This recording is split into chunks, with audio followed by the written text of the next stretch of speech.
Welcome to my channel. My name is Valerio and today we're gonna review a model kit. This is the Daltanius, belonging to the line SMP or Shotgun Modeling Project, or Super Mini Pla as it is more known, made by Bandai. And the robot that we're gonna see today, that we're gonna watch today, is the Daltanius.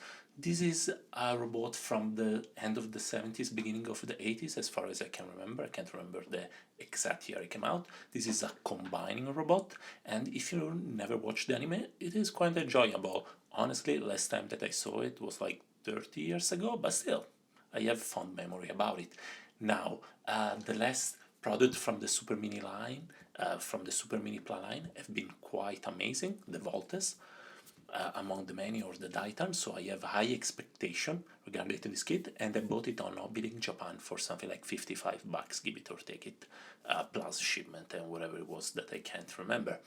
Anyhow, let's start with the review, and as usual we're gonna start by looking at all the runners. And as usual, while I show the runner, I don't comment by saying this is more silver, this is more golden, but I just tell you about my total building experience with the robot.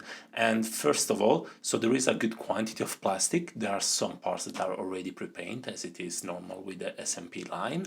By pre-paint, I don't mean like plastic within a particular color. I mean there is paint over it. This doesn't happen with the other line from Bandai, not often at least. And this can be welcome or not, depending how extensively it's been done, but it helps give it a better effect at the end. So there are a few parts, and the quantity of plastic you will have inside the kit is very similar to the one you have with a real grade. Building experience, harder than an HG, on average with a master grade.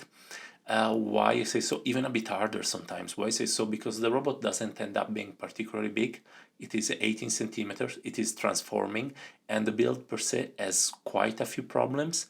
So there is a bit of, so some of the parts are quite finicky. Once you assemble it, there is some fitting problem, which I didn't see happening with Bandai model kit in a long time. Like some parts will just pop up, and overall there isn't too much space when you try to move it. So if you want to paint it, the paint is gonna get scratched. This model kit doesn't account for paint to begin with, and there is a sticker of shit. Now the instruction, if you compare it to a Modere, they're pretty terrible. They give you a sheet of paper, black and white, while a Modere does everything. Anyway, beginning to end, this took, give it or take it, 3 hours. Now, let's continue with accessories. So this is the base version, not the deluxe. So you have the flame sword, by which Daltanius destroys enemy at the end of the episode. Most of the super robot war, they end up with one giant final attack that makes the enemy explode more than different weapons. We don't go for realism here. Then we have the tail of the lion robot called Beralius, and this is the transforming one. Then we have these tiny plugs that you can put within the mini robot to have it go on like horseback riding on the lion, which is quite enjoyable, quite fun to see. Now these are 2 extra ends for Daltanius. These have a hole inside of it to keep the sword with both hands.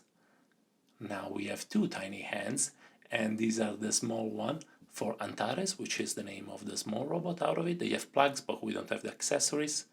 Now there is another plug to have Gamper, which is the name of the starship, carry Antares around, the small robot. And these are 2 of the only place that you will need to swap to transform it into Daltanius. Fundamentally, the wings of the tiny airplane that jack inside the head of Daltanius, they need to open, and this is, you need to swap it. So after the bit, this is what you find yourself with: a robot, a starship, and a lion. And the robot is quite funny, proportion wise not the most tune accurate, but very very funny. And because the cartoon wasn't one of the most serious that I remember, I quite appreciate it.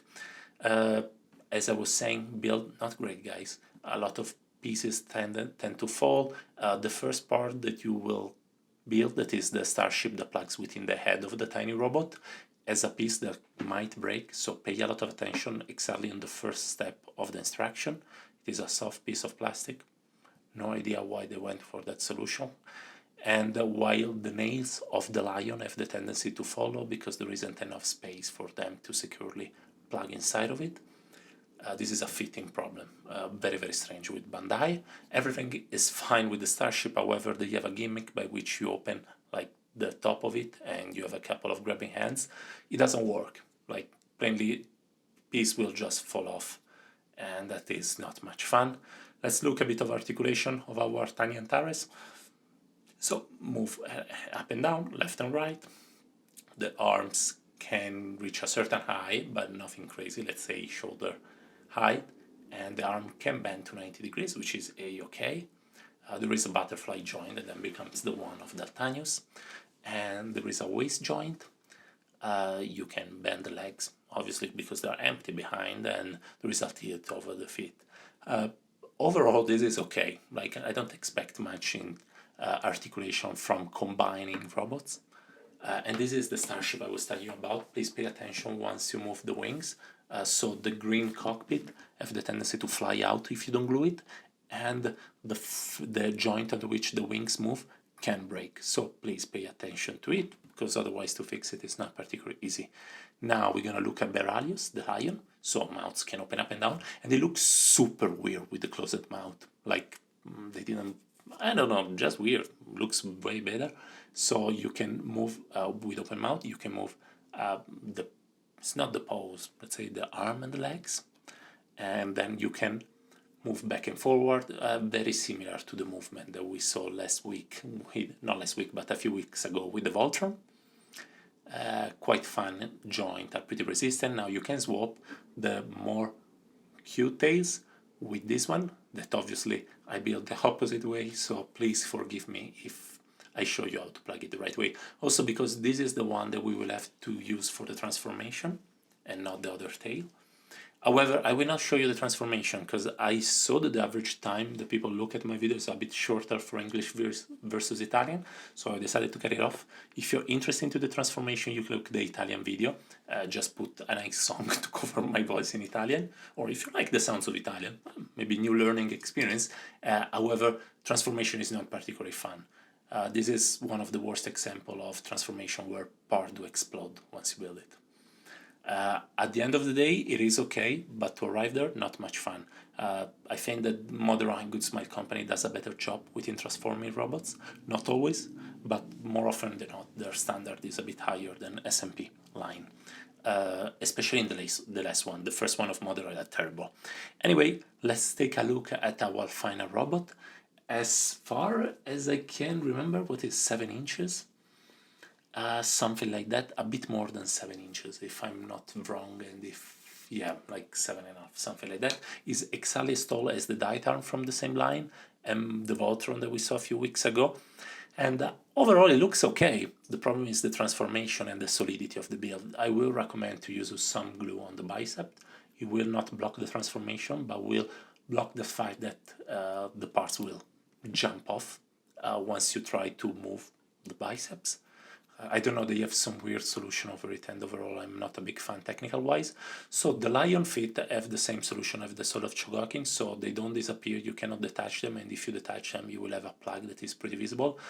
This on the Italian community has been quite disappointing, honestly, because they were expecting the feet to disappear while they keep exactly the same solution out of it. And the lion that they decide to represent is not the one of the cartoon, is the lion of the toy version. Doesn't make too much sense to me, but I think that they had already the project from the Soul of Chogokin, so they just decided to do a bit of cut and copy with the face. Now we're gonna quickly look at articulation. Now it has a way, so the head can go left and right, up and down. Please keep if you don't plan to glue it, you have to keep the cockpit of the tiny, the green gem that he has in the middle of the eye.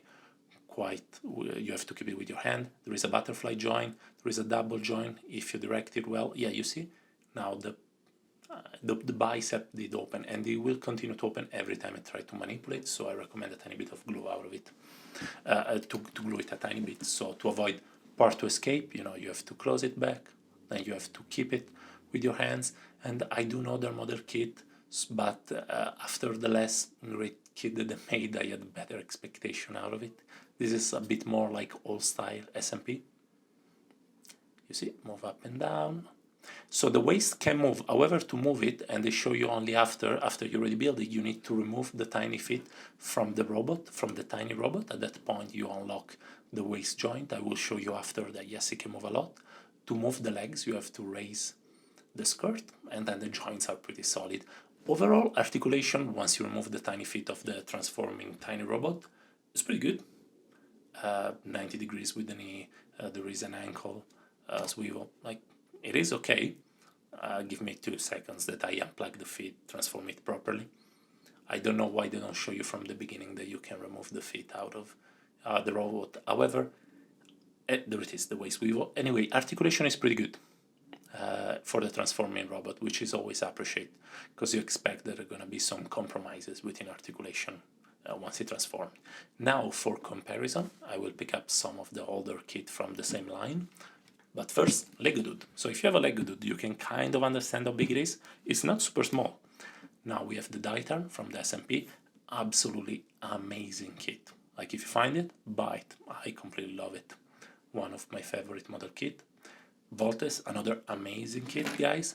Still, if you can find it, buy it. Different experience than HGMG. Still a lot of fun and completely combining and better than Voltes. Voltron, still different company, great build experience, lots of fun, and the better product of the two, honestly. If you have money only for one. Now we can see all of them together. I pick up also the Godmars. Yeah, Godmars, not the best one out of the bunch, but belonging to the same golden age of Super Robot. Now we're gonna go for conclusion. Okay, so normally pro and cons, and let's go very quickly with the cons. So the build is not that much fun. There is some problem with clearance and with fitting. Part will jump up, you will need to send a tiny bit in place where the kit doesn't expect you to, or where with a model kit from Bandai you don't expect to. Otherwise part will just pop up every time you open. I highly recommend the use of some plastic. Other cons, well, I don't know. That's all, give it or take it. I mean, the legs on the back of the robot in Daltanius form, but I do understand if they didn't get any kind of better solution in their mind without raising the price too high, and the price of this kit is a tiny bit higher than the average SMP. Now for the pros, this once transformed, look the parts. It is quite articulated, it has the only real accessories that you need, which is the flaming sword, and the transformation, it is and the separated robots and Lion and Starship are quite fun as a toy per themselves. However, transformation is not fun at all, and they still have suffered from the problem I was telling you about. However, nothing that a bit of glue can fix.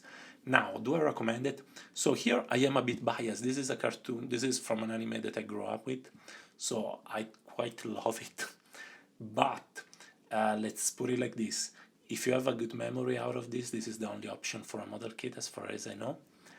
It looks okay once it's built, but if you're the kind of person that like to play with this model kit, post them around, or that just like to enjoy a nice build relaxing, you know, to zone out or to get into the zone, one of the two, I don't recommend it.